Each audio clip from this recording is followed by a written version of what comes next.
ढोड़िया के दीवाना बन गईल बानी हो, तोरे प्यार में पागल सनम हो गईल बानी हो।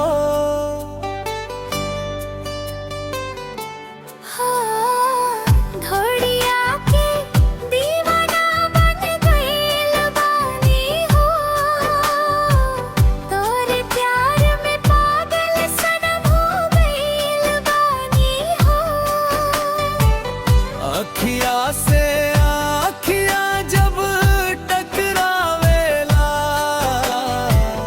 दिलवा की धड़कन तेज हो जावेला। तोरे बिना एको पल ना कटे,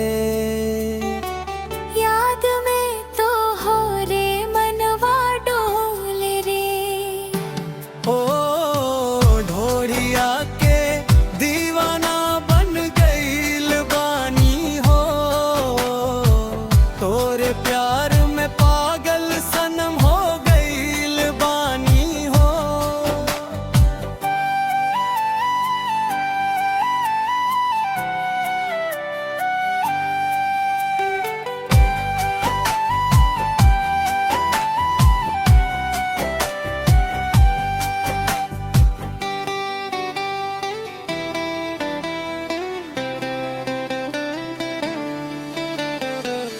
ढोड़िया के दीवाना बन गईल बानी हो, तोरे प्यार में पागल सनम हो गईल बानी।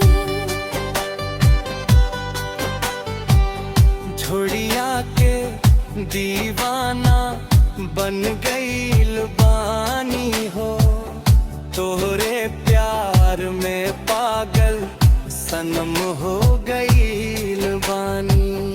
अखिया से अखिया जब टकरावेला, दिलवा के धड़कन तेज हो जावेला।